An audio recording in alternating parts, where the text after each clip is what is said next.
Today's daf we're going to be learning is Sotah Mem Hey. This is the daf for Shabbat, reminding everybody we're almost at the end of the Masechet, so please don't forget to join our siyum on Wednesday. There'll be no regular class on Wednesday morning. The daf will be learned, the full complete daf at the siyum, and we have a great program with Dr. Tammy Jacobowitz and with Judy Felber's personal siyum Ashas, so please make sure to be there, register to get your Zoom link. Today's daf is sponsored by Jerry Goldstein Gedalia in honor of her daughter Audrey Sabe Goldstein Levant on her birthday. I'm so proud of you and I love doing the daf with you each morning. Today's daf is sponsored by Deborah Dixon in honor of Audrey Levant, wishing her a very happy birthday. Keep inspiring, striving, and steigen. Ad Me'avi Aslim. Love, Deborah. Okay, with that, we are going to get started with our daf. We have a very long daf, so I'm going to try to do it as quickly as I can, knowing especially this is a Shabbat daf. So, Ela Me'ata, we're starting from the second line on today's page, which is, if we're already going to derive, we had a machlok at a debate between Rabbi Yehuda and Rabbi Shimon about how many judges from the high court were to go to the egla arufa measuring, to measure which city it was closest to. So, if we learned it all from the plural of zekenecha and possibly shoftecha, right, where they each derived it. So from there, we should say, well, then also there's a verb that is plural, and there's another verb that's plural. They go out and they measure. So there's another they, and that should be another two and another two. So the Rabbi Yehuda rekan tisha, the Rabbi Shimon rekan shiva. So Rabbi Yehuda, that would make 9, and Rabbi Shimon, that would make 7. To which they say, no. Those are needed for a different drasha. This is needed for the drasha, as it says in the braita, v'yatzu, they go out, which means hein v'lo shulchehen. Then, not messengers. They have to go themselves. Madidu, even if it's super clear what's the closest city, they still have to measure. Because the measuring in and of itself is a mitzvah. Now we're going to say our Mishnah seems to not follow Rabbi Eliezer ben Yaakov. Why is that? Titania, Rabbi Eliezer ben Yaakov omer, Kenecha zo Sanhedrin, shoftecha ze melech v'kohen gadol. So Rabbi Eliezer ben Yaakov says, Zekenecha comes to me in the Sanhedrin. Okay, that we saw. And shoftecha is melech v'kohen gadol. The judges in that verse refer to the king and the kohen gadol. Nobody in the Mishnah said the king and the kohen gadol had to go out. Melech, how do we know shoftecha is a reference to a king? Because it says melech b'mishpat yamid aretz. A king in judgment, right? He solidifies the land. So there you have, right, with his judgment. King goes with judgment. Kohen gadol dichtiv, in the zakeh mamre topic, which we'll talk about coming up very soon, so I'll explain very briefly what a zakeh mamre is. It's somebody who teaches against what the court ruled, and then he's a judge, and the courts, all the other judges disagree with him. They bring him to the high court. The high court rules against him. He goes out and he teaches anyway, right? The high court in Jerusalem, the Sanhedrin Agdolah, 71 people, then judges. Then he goes out and teaches in his own city. He gets killed. Now, who does he go to deal with this? It says you go to the kohanim, the leviim, ela shofet asher yeh, and to the judge that is in those days. Now, what do we mean by judge here? Well, here you see judge is juxtaposed in the verse to the kohanim. So from there you see kohen gadol is also considered a judge. From there you get the judges in our verse includes the kohen gadol also. Now they ask, how much does he disagree with them? So he disagrees with the Mishnah, and the Mishnah doesn't go according to him because it doesn't mention the king and the kohen gadol. But Rabbi Eliezer ben Yaakov, the melech v'kohen gadol u'tapalik, is just that he disagrees about that. Aval b'Sanhedrin, ika Rabbi Yehuda, ika Rabbi Shimon svirle. But when it comes to how many people in the Sanhedrin had to go, it was either 3 or 5, like Rabbi Shimon or Rabbi Yehuda. Oh, Dilma b'Sanhedrin palik, or maybe he disagrees about the number of people in the Sanhedrin that had to go also. Adi ika kula Sanhedrin, maybe until the entire Sanhedrin goes. Rav Yosef, Rav Yosef says, Tashma, let's learn it from here. Here's where we get to zakeh mamre. It's going to be off topic, but you'll see in a minute how they're going to prove it from here. If they made him out to be a zakeh mamre in Beit Page, okay, Rashi explains that Beit Page was he gets the whole thing into the etymology of the word because we don't have a lot of time. I don't want to go into that, but the point is this was an area on the outskirts, not considered in actually the Abaye area, but outside there. Vihimra alehen, and he was ruled there to be a zakeh mamre. Yachote hamarato hamara'an. You might think hamara is his rebellion, like it might have been considered that he rebelled against them. But Talmud Lamal, the Kam Tavali Telemakom, Melamed Shamakom Golem. No, it has to be in the temple he was ruled. Okay, he was ruled judged to be a zakimam. Now, how could he have possibly been in Beit Page, this outside area of Jerusalem, and been judged as a zakimamre? Doesn't the Sanhedrin only rule in the Sanhedrin, right, which is in the temple area? The Napuk, right, which is really like in Mamash in the Azara there, right, by the entrance to the Azara or the exit of the Azara. The Napukama. So now they say, how many of them went out? Now, what happened? Went out to rule him as a zakimamre. And again, the question is, what was the Sanhedrin doing out of, the assumption is somehow they were out of the Sanhedrin when they ruled about him. And then we say that doesn't count as a ruling for a zakimamre. But the question is, what were they, how many of them were there? What were they doing there? So how many went out? If some of them went out, obviously it's not going to be a zakimamre because maybe the ones inside still agree with him. It must be they were all outside of the Sanhedrin. Ulamai, and for what purpose? Well, if they were there just for some random reason, they just decided to take a break. Are they allowed to leave the Sanhedrin? This is a pasuk in Mishlei, which they take to, in Shiur Shirim, so they take as an analogy to the Sanhedrin.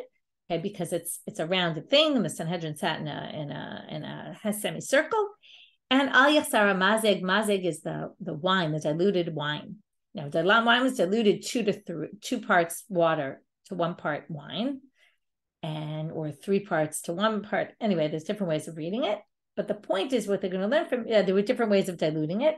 She'im nitzrach echad mehem latzet. The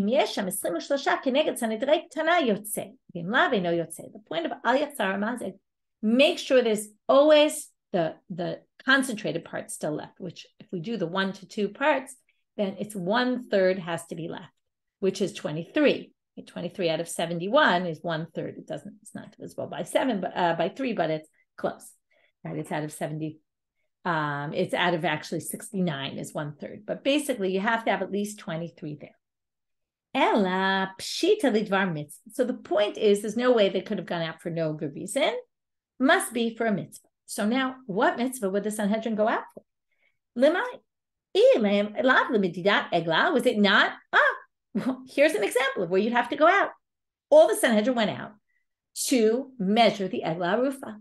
Now, why would all the Sanhedrin go if you didn't need to? Must be, you need to. And Rabbi Eliezer ben Yaakov, and that source that talked about the zakimamre being ruled outside on the outskirts of Jerusalem was because all the Sanhedrin had left to go measure for this egla arufa. And while they were all out there, they dealt with the zakimamre situation. And the braita is telling you it doesn't count, right? It won't count for zakimamre because it has to be done in the lishkat gazit inside the temple. And that proves that somebody thinks everyone, it must be Rabbi Eliezer ben Yaakov. They all go. Amar Abaye lo. Abaye rejects Rav Yosef's understanding and says, no, there's other reasons why they might all leave. Maybe they went to add to the city and to the Azara. In other words, you can expand the borders of Jerusalem if all the Sanhedrin agrees, or expand the sides of the borders of the Azara. They could do that. They could have left the temple to add to the borders of the city of Jerusalem. Hiditna, as it says in the Mishnah, you can only do it with 71, and those people obviously have to all leave the city to do it. However, even though we rejected Rav Yosef, Rav Yosef, we're going to bring a braita to strengthen Rav Yosef's opinion. Same thing before. They found the zakimamre in Beit Page, and then he rules against the ruling and theoretically should get killed. Kigon, here we get an example. Like, for example, notice they give those 2 examples, but those are possibilities. It could be they went out for egla arufa. From there, you see Rav Yosef is right. It must be Rabbi Eliezer ben Yaakov who required all of them. You would have thought maybe this works. That's just the end of that source saying it doesn't work for the zakimamre situation. But you do see here that they would have gone out theoretically to measure for the egla arufa. Back to the Mishnah. So if you find him buried in an avalanche or hanging on a tree, that doesn't count. Maybe this Mishnah only matches Rabbi Yehuda and not the rabbis. What are we talking about here? We're talking about a debate that has to do with the laws of shichikha. Shichikha is when you leave sheaves in the fields, you forget them, you're not allowed to take them back because they're left for the poor people. So now we're going to learn, there's a machloket. What if it's hidden in the field? So I'm going to pull up the chart, this chart, and we will see how this goes. Okay, so the first thing we have is a machloket between Rabbi Yehuda and the rabbis. V'shachachta omer basadeh. You leave it in the field. Rabbi Yehuda says, Rabbi Yehuda says, leaving something in the fields is crossed out because you're going to see in a minute we're going to reject this. But in the fields excludes something that's hidden because in the field means out in the open. The rabbi said the exact opposite. What do you mean? In the field. Anyway, it's in the field, even if it's hidden. So what do you see here? There's a machloka between whether something hidden is considered in the field. Likewise, our pasuk says, ba'adama, you see it in the ground. In the ground means, right? So our Mishnah said it excludes hidden. So that would be the same as Rabbi Yehuda. So the Gemara says, is our Mishnah only Rabbi Yehuda and not the rabbis? Well, Amarav, no. Rav says, and we're going to move to the next chart before we get back to the rest of this chart. Rav says, no. Each depends on the context. What does this mean? Well, the simple reading in each one implies the opposite of the other. And then the drasha comes to negate what the simple assumption was. You might have thought this, comes the drasha to say it's otherwise. So each one is going to start off differently and therefore end differently. So if you find, our things is if you were to find a dead body, which means anyway it's found. Therefore, when it comes to say ba'adama, it comes to exclude tamun. Okay, it comes to say, oh, but not if it's tamun. Okay, because the simple would be anywhere. And then the adama comes saying, no, it's only if it's, right, only if it's in the open. When you're doing the reaping and you forget one of the sheaves. Shichikha. So because it says the shearing, right, the reaping, and it says the forgetting, when you cut the sheaves, everything is out in the open. So therefore, when you forget it, it must be also only things that are out in the open, not things that are hidden. Comes basadeh, and this is the rabbi's opinion, which is we're trying to explain, to include something hidden. So when it comes to the egla arufa, it actually came to go against the simple, which was coming to exclude now, is the conclusion. And in this case, it's coming to include. And that then would have Rav fit with, the rabbis fit with our Mishnah. And then you don't have to say our Mishnah is only Rabbi Yehuda. So now the Gemara says, okay, well, if we just explained it that way, why don't we say, now we're back to the first chart by Rabbi Yehuda, why do Rabbi Yehuda need a drasha? If the simple understanding is when you do the reaping and you leave a sheaf behind, and then we say, oh, shichikha dumiyah de katsir, which is, right, it's only when it's similar, meaning out in the open, then that would be Rabbi Yehuda's explanation. It has to be out in the open. It can't be hidden. You wouldn't even need a drasha to say it. Which they say, inachinam, you're right. That is really the way Rabbi Yehuda understands it, which is why I cross out the first part. It's not learned from v'shachachta. So then they say, okay, well, if that's the case, so what does he do with the word besadeh? Now we're going to have a whole ping pong. If you have standing sheaves, it's to include them as well in shichikha. If you left them behind standing, you'd still have to leave them. That's what we learn from basadeh. Anyway, they're in the field.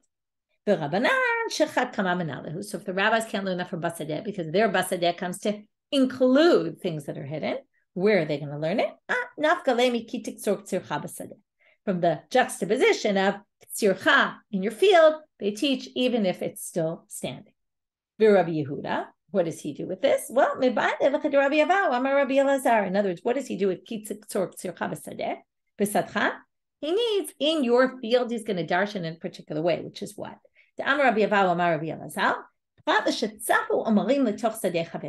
If I have sheaves that blow from the wind into your field, and then I forget them there because I didn't even know they were there, that's not shichikha. Okay, meaning, again, anything that's not shichikha means I could go collect it. I don't have to leave it for the poor people. The Rabbanit, where did they learn that halacha from? Basadeh b'sadcha, because they say, basadeh comes to teach you the first halacha about the shechat kama. The fact that it says, right, sadcha is actually a combination of two words. your field, which is really two words, sadeh shelcha. So basadeh teaches you one, bisadcha teaches you the second, meaning it's not two words. It's just one word, but the formation of the word teaches you two things. And Rabbi Yehuda, as we've seen many times, basadeh bisadcha lo mashmalu. He just doesn't darshan that extra chaf. He doesn't think that you can say that basadeh is bisadcha is two words, because it's really one word, and you can only therefore darshan one thing, and that ends the ping pong. Okay. Now we have a question. Comes Rabbi Yirmiya and he asks the following question. Rabbi Yirmiya always asks these nudniki questions. This is a classic Rabbi Yirmiya question. By Rabbi Yirmiya. What if my sheaves blew in the wind in my field and landed on top of something? Meaning they're not basadeh anymore. They're not on the ground. They're higher up. They fell on a stone and it's higher up, raised off the ground. Would we say, avil sadeh kesadeh dami? The air of the field is still the field. Oh, lav kesadeh dami. Or is it not? Because it's not the ground. The field has to be the ground. Okay, classic Rabbi Yirmiya question. Amalei Rav Kahana le Rav Papa. Amalei Rav Kahana le Rav Zvi. Okay, Rav Kahana said to somebody, Tifshat lemi de Rabbi Yabau amar Rabbi Eliezer. Why don't we learn it from what we just saw? We're going to have two attempts to answer this question, not really be successful. What did he say? If they blow into your friend's field, which sounds like you're exempt. There's no shichikha if it falls into your friend's field. But if it's in your own field, it would be shichikha. You would have to leave it. To which the Gemara says, what do you mean? You're comparing apples and oranges. When we talked about it blowing into the friend's field, we didn't mean it was only if it's floating, but if it's on the ground, you'd be liable. You'd have to leave it as shichikha. It just has to be in your own field, and that it's not in your own field, whether it's on the ground in your friend's field or whether it's up in the air. So you're trying to compare down on the ground there to up in the air here. Those are two totally different things. There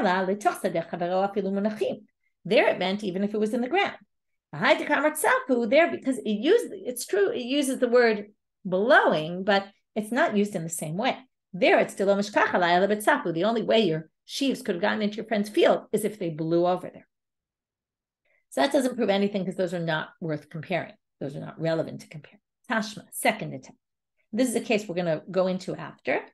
This is a tosefta. I picked up a sheaf of wheat or whatever it is to bring to the city. I put it on top of another sheaf and I left it and I forgot it. The bottom one is shichikha, but the top one is not. We don't yet know why. Rabbi Shimon ben Yehuda, Rabbi Shimon, okay, he says, Shimon ben Yehuda says in the name of Rabbi Shimon, neither is shichikha. And here he explains. The bottom one is buried under the top one, so it's exempt. And the top one, because it's floating. There. Now we're going to say the following. Notice, both agree that the top one is not shichikha. So now, their only debate is about the bottom one. Right? But the bottom one, the top one, everyone thinks it's not shichikha. So what would be the reason? Because everyone thinks the top one is tzaf, and there's no shichikha by tzaf. So there's your answer. Floating things don't have a lot of shichikha because they're not on the ground. To which the Gemara says, no, you misunderstood. That's a different case. He held it first, right? I took this sheaf to bring it into the city. Since I already had it in my hand, I acquired it. So that's why there's no shichikha according to Tanakama, and not because it's tzaf, floating, which would then lead to say that maybe there's a debate between them about this. But then they say, so why was the case one on top of the other in that case? Should it just been, even if it was on the ground? Inachinami. They say, actually, really, it really doesn't matter, according to both. Okay, and that both of them think that the reason is because I acquired. So now we have to say, if that's the case, right? So inachinami, really, it's because I held on to it. And really, it would have been the same if it was on the ground. Why did it say tzaf? We're going to have to explain. So why did it give a case of it's on top of the other? It's because of the bottom one. That's why it said it was on top of the other, because we wanted to get to the law of tamun, of buried. But according to Rabbi Shimon, it said the reason is because it's floating. It didn't say the reason is because it's I already acquired it. They say, well, they treat it like it's tzaf. This is a little bit unclear why, but they basically kind of play around and say, it didn't really mean what it said. Amar Abaye. Now Abaye says the following statement, which he says, and it comes up in the Gemara in a few places. Hareini ben Azai b'shukei Tveria. I'm like Ben Azai in the shuk of Tveria, because Ben Azai would go to the shuk in Tveria and people would ask him all sorts of random questions and he'd always know how to answer them. And I am like that today. It's one of those days where people ask me these questions and I know them, even though, right, normally when you're teaching, you know what you're teaching, but you don't necessarily have other things in your head. But he was like Ben Azai on that day. Somebody asked him the following question. Two bodies, one on top of the other. Where do we measure from? We have two dead bodies. Do we measure from the top one or the bottom one? Now, here comes his question. We're going to have three possibilities. We have body on top of body. Body on top of body is min b'mino. It's the same type. So we're going to ask all sorts of questions about saf and about tamun. Do we say min b'mino have tamun? One of the same type on top of one of the same type considers, even though they're the same type of object, one is really buried under the other. In which case, right, that's tamun. The bottom one would be tamun, and you'd be exempt from egla arufa. Umim b'mino lo habit saf. But one of the same type, if there's the ground and one body and another body, the top body is not considered floating. It's considered as if it's on the ground because it's on the same type. So we consider the same type is an issue for tzaf, meaning it means it's one of the same type. It's really as if it's all one thing. But when it comes to tamun, we view them as two different things. That's one possibility. And therefore, me'el moded, and you would only measure from the top one because the top one is liable, the second one is not, for egla arufa. O dilma min b'mino habit tzaf, or maybe we say one of the same type still makes it considered floating, the opposite. Umin b'mino lo habit tamun, but it's not considered buried for the purposes of egla arufa, and therefore mitachto moded, because the top one would be floating and would be exempt, and the bottom one would be liable because it's not considered hidden. O dilma, third possibility. There's actually four possibilities here, but they only give three. O dilma min b'mino habit tamun, min b'mino habit tzaf. Maybe both of them are, even though, right, for both issues, it's considered buried and it's also considered floating because we view them as two different things. And lo mitachto moded v'lo me'el moded, in which case you wouldn't be liable for any. Well, Amar Le, turning now to Amar Bet. Abaye says, here's your answer. Tani Tua. Learn it from the case we just brought. And now I'm going to pull up the chart again today, the study guide, and you'll see, okay, we'll try to follow how we do this. It's a little bit complicated. So now we look at the last chart at the page. So we go back to this machloket. Omer she's sheikh zikbo. So someone was holding this sheaf. Laholichola ear to bring to the city. And then he puts it on the other and he forgets it. So the bottom is shichikha, the top one is not, right? The bottom is liable because it's not considered, well, we don't know why it's not liable. We'll see, okay? Why it is liable. And the top one is not. We don't know the reasons right now, right? We're going back to kind of ignoring the way we saw it before, because before we just kind of suggested possibilities of how to understand it. Rabbi Shimon ben Yehuda, Rabbi Shimon shneim enam shichikha. Neither one is. Hatachton because it's pnei tamun, because it's buried. Halyom pnei tzaf. Now notice these are two sheaves. It's the same type. So Savrua, they thought Tahani tonight ki Rabbi Yehuda sfirale, that both these Tanaim hold like Rabbi Yehuda. That who said what? Remember, he said Basadeh excludes tamun, or really he learned it from the other case in the end. But Basadeh, there is no, right. In other words, shichikha does not involve something hidden. So if it's hidden, you're not liable for shichikha. Now, so Basadeh pratlam tamun. And then, if that's the case, now what's the machloket? One says it is shichikha, one says it's not and one says it's not because it's tamun. So one holds like Rabbi Yehuda, it's tamun and it's exempt.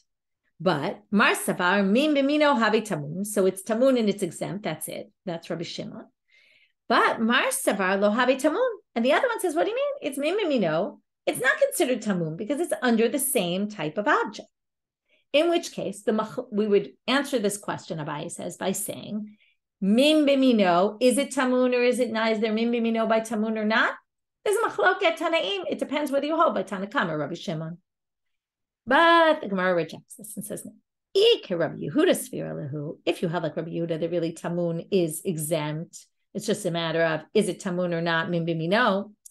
They say, de kule alma min b'mino have tamun. You could say that they all agree that Rabbi Yehuda would say min b'mino is tamun. In which case, What's the machloket here? Tanakama, Rabbi Shimon. Very simply, Hachaba plugta Rabbi Yehuda v'Rabbanan kamiflage. Well, the whole machloket was, is tamun exempt or is it not? Maybe they all agree it is considered buried, even though it's buried under the same type item. It's just a matter of, is tamun exempt from shichikha or is it not? So, de Rabbanan ke Rabbanan, Tanakama holds like the rabbis, that it is shichikha because it's not exempt, even though it's buried. And Rabbi Shimon ben Yehuda ke Rabbi Yehuda, and he holds like Rabbi Yehuda, it is going to be exempt because it's buried. Okay, that's the last part of the chart. Okay, now, if you're going to say that, though, there's one question on this. Well, then it didn't need to bring a case where one was on top of the same type. It should have just brought a case where it was on top of rocks or pebbles or something like that, or dirt. To which they say in achinami they could have, but what motivated them to use specifically a case of one on top of the other? They wanted you to know that when Rabbi Yehuda excludes tamun, he even excludes it if it's min b'mino, if it's one of the same type. Okay, and that's one way to understand this. Okay, in which case you also conclude here, at least according to Rabbi Yehuda, that min b'mino would still be considered tamun if you understand it in that way. Tanu Rabbanan, getting now to other exemptions of egla arufa. Halal, because now we're going to quote a pasuk. Okay, the pasuk is ki matzeh halal ba'adama. That's what we've been darshaning. You find a dead body in the ground, on the ground. Asher Hashem Elokecha noten lecha l'rishta. We're going to come back to that. In the land that God gave you to inherit. Nofel b'sadeh, fallen on the field. Lo noda mihika. We don't know who hit it. So now they say the following: halal v'lo chanuk. It has to be a halal, which is usually someone killed by a sword or a metal implement, not someone who was strangled. Halal v'lo meparper. Halal also excludes someone whose body is still convulsing. Ba'adama, on the ground, v'lo tamun begal, like we saw, not buried under stones or something. Nofel v'lo talo be'evan, because it says nofel b'sadeh, fell in the field, meaning it's fallen in the field and not hanging on a tree. B'sadeh v'lo tzafal pnei hamayim, on the field and not floating in the water. Rabbi Eliezer disagrees and says, b'kulani maya halal orfim. In all these things, whether it's hanging on the tree, under the ground, doesn't matter. You're going to be liable as long as it's halal. That's the only one that's important. To which we're going to have a retort now. Tanya, and a braita appears. Amar Rabbi Yosef bar Yehuda. Rabbi Yosef bar Yehuda says, Amrula Rabbi Eliezer, the rabbi said to him, do you not agree that if it was strangled and thrown in the garbage, that we wouldn't do egla arufa? Why? Because it was strangled, right? You said halal, alma halal v'lo chanuk. You hold that halal comes to exclude someone strangled. Well, hachanami ba'adama v'lo tamun begal v'lo taloi bilan b'sadeh v'lo tzafal pnei hamayim. In other words, once you're going to darshan halal, you should darshan all those words and exclude all the other things as well. To which she's going to answer. Rabbi Eliezer answers halal yeterekti. Halal actually appears twice. Because it appears twice, that's why we end up exempting it, but not any of the others, which only appear once. Nimtza, back to the Mishnah. Nimtza samuch lisfar or li'ir sheruba goyim. If you find it on the border town or a place where there's a lot of Gentiles, then there's no law of egla arufa. Where do they get that from? Dichtiv ki matzeh prat lematzui. Has to be in a place where it's kind of a surprise you found a dead body. Whereas in those border communities, it's more likely that you would find dead bodies. Again, this certain culture, certain whatever, where the deaths, and murders are much more common. That's not what we're talking about here. Why not beitin? Why in a city where there's no court you can't do this? Well, to be because we're going to see later in the process they're going to need the elders of the city to come and say the following declaration. We'll get to that in the next Mishnah or in 2 Mishnayot by the end of today's daf, and we don't have that here. And modidim ela li'ir. Now there's this problem because the previous line said you don't do egla arufa in a city where there's no court, and then it says, so what do? You do the city that's closest, right? That, in other words, not the closest city, but the one that's closest that has a court. So pshita, isn't it obvious? If you don't do it in that city, you're obviously going to do it in the next closest city. Well, right? Since it already said you can't do it in a city where there's no court, obviously you're going to then measure to the next closest city with a court. Well, that's part of the question. So then the Gemara says, I wanted to teach you the following halacha, and it appears in this braita.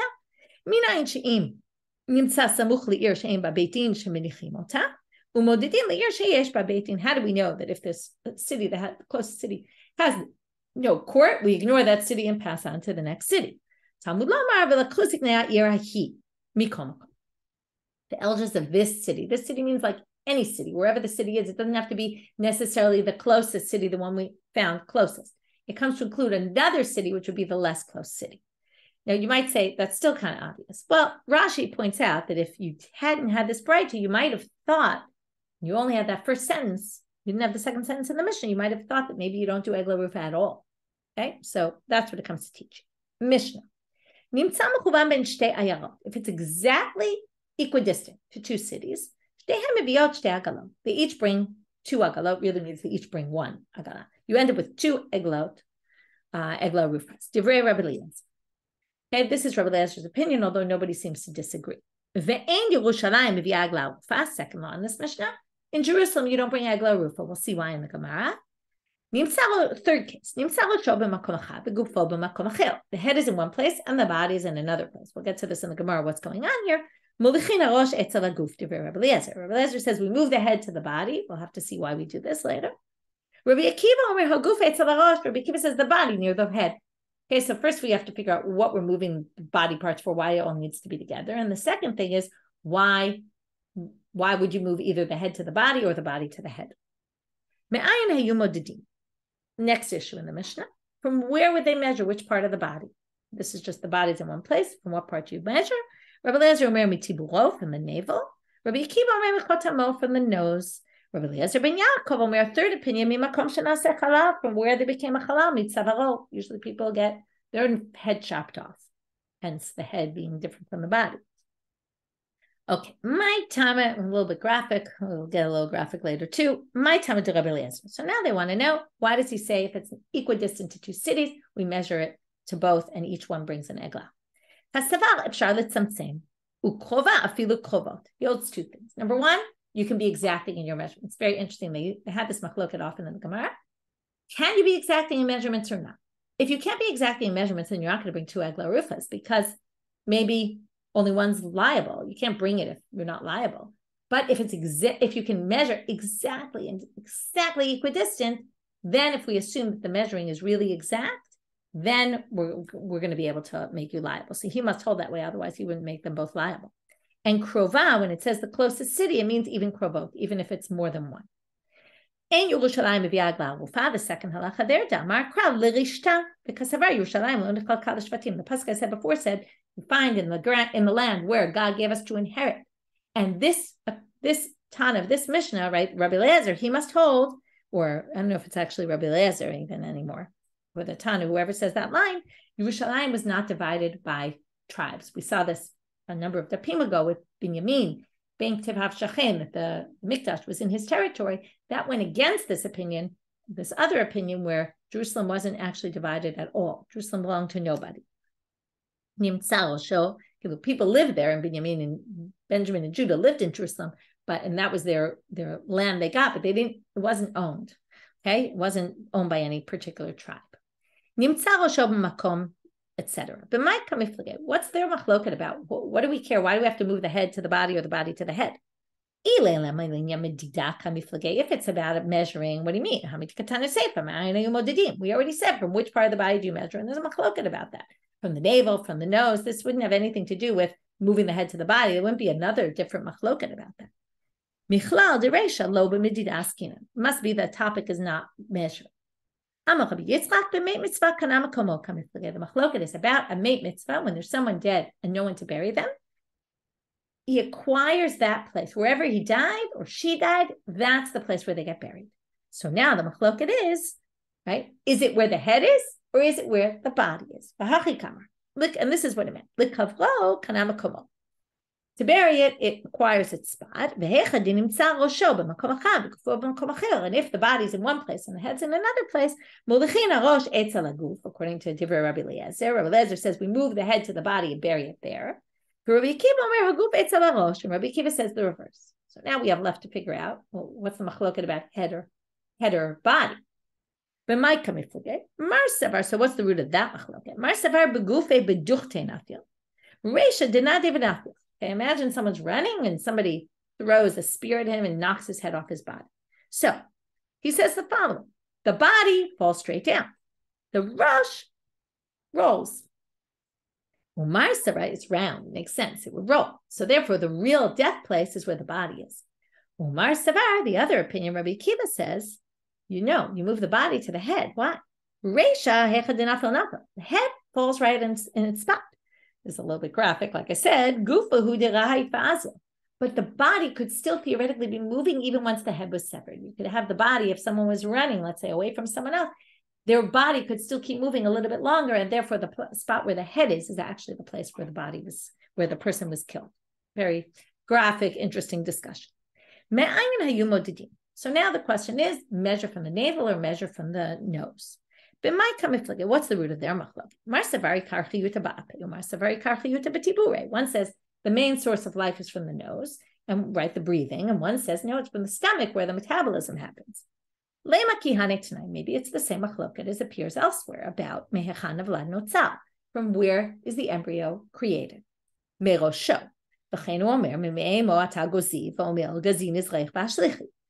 a drasha taking two psukim. It says, from my womb you are created, gozi. But gozi appears in the context, we've seen this in Nazir, gazin is reich v'ashlichi. Gazi is reference to the hair here, right? Cut your hair and throw it. So gazi must mean the head. And from there they say, mime'emo was the head that was created first.